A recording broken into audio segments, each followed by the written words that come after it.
সবাইকে নমস্কার। এটা ছিল আমার অনেক দিন আগের ভিডিও, প্রায় 10-15 দিন হবে। বাবার এখান থেকে আসার পরে বিকেলবেলা কি রান্না করেছি সেটা আপনাদের সাথে শেয়ার করব, আর কি কাজ করেছি।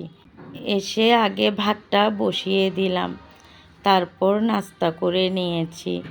আর কি রান্না করব সেটা কেটে নিচ্ছি রান্না করার জন্য। রান্না করব আলু বড়ি দিয়ে রুই মাছ, আর সাথে থাকবে পালং শাক, ছোট আলু দিয়ে চিংড়ি শুটকি। এখন সব কিছু একসাথে কেটে নিয়ে একটা একটা করে সব ধুয়ে নিচ্ছি। পেঁয়াজটাও আমি আগে নিয়ে কাটার পরে একটু ধুয়ে নিলাম। এখন মাছটা ধুয়ে একটু হলুদ লবণ দিয়ে কড়াইতে ভেজে নেব। আর আলুটা আমি একটু আগে থেকে সিদ্ধ করে নিই। সিদ্ধ করা আলু দিয়ে মাছ রান্না করলে ওটা একটু আলাদা স্বাদ হয়। আর এই বড়িটা আমি বারুদি থেকে নিয়ে আসছি। আর আমি তেলে একটু হালকা পাঁচফোড়ন দিই। পাঁচফোড়ন দিলে তরকারির রসাটাও অনেক মজা হয়।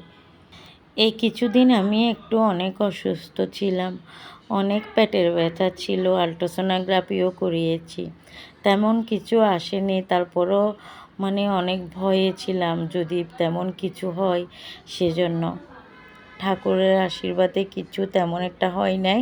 এখন একটু সুস্থ আছি।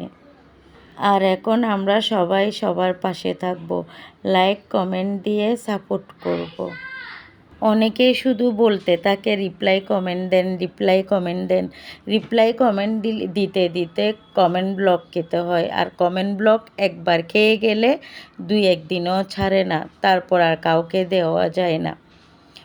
এখন সব কিছু কষিয়ে পালং শাকটা বসিয়ে দিলাম। এসে অনেকগুলো কাজ করেছি, সবগুলো তো আর আপনাদের সাথে শেয়ার করতে পারি না, যেটুকু পেরেছি সেগুলো। এটাই ছিল আজকের ভিডিও। যদি ভালো লেগে থাকে তাহলে লাইক কমেন্ট শেয়ার দিয়ে পাশে থাকবেন। সবাইকে শুভ নববর্ষের শুভেচ্ছা। সবাই অনেক অনেক ভালো থাকবেন।